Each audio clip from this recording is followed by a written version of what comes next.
Қайырлы күн, достар. Бүгін мен сіздермен жұма күнгі пісірілетін шелпектің рецептін бөлісемін.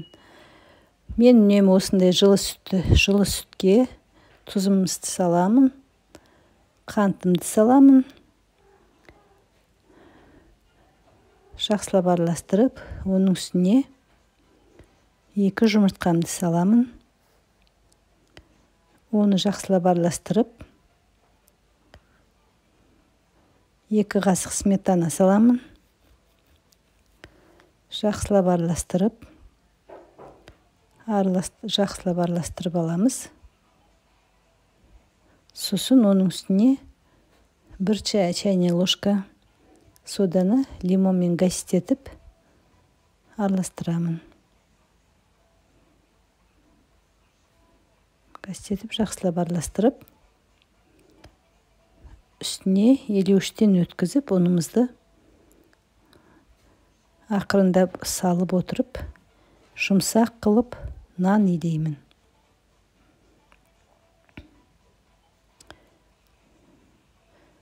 Қамырымыз өте жұмсақ болу керек. Жұмсақ иленгендіктен де ұн өте көп қажет емес. Қолға жабысып жатса да болады. Ұн салып, жақсылап жаямыз шелпекті.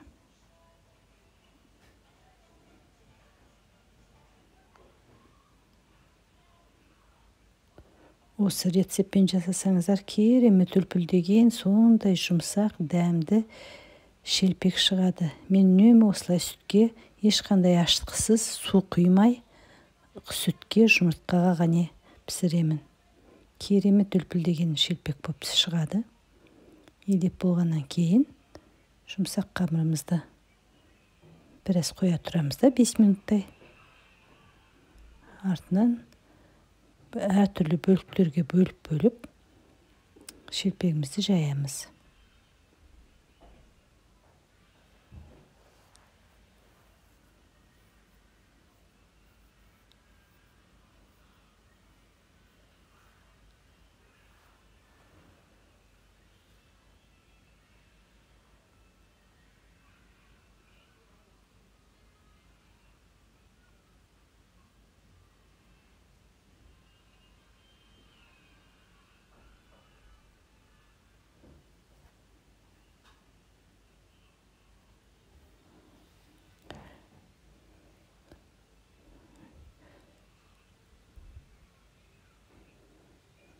Менің каналыма тіркеліп, лайк басып, комментарий жазып кетуді ұмытпаңыздар.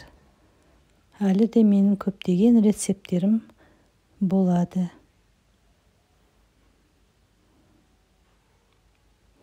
Өзіме өте ұнайтын рецепттерімді сіздермен бөліскім келеді.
Міне майымызды, кулинарный майды, шемішкен майымен сиырдың тоң майын қосып, мен пісіремін үнемі. Қосып араластырған кулинарный майға осылай шелпекті жақсылап қатты қызып тұрған майға пісіріп аламыз.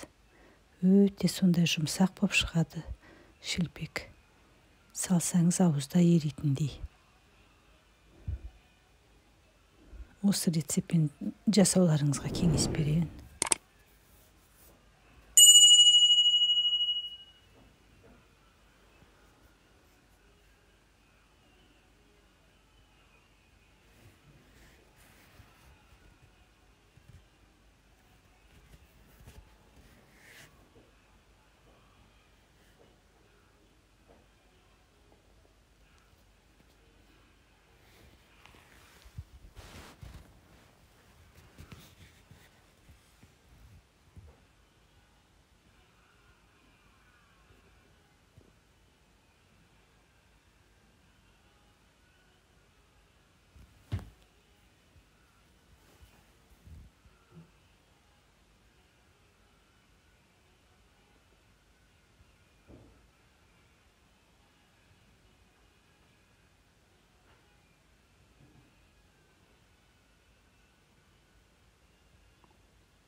Міне біздің жұма күнге арналған шелпегіміз дайын. Мінеки.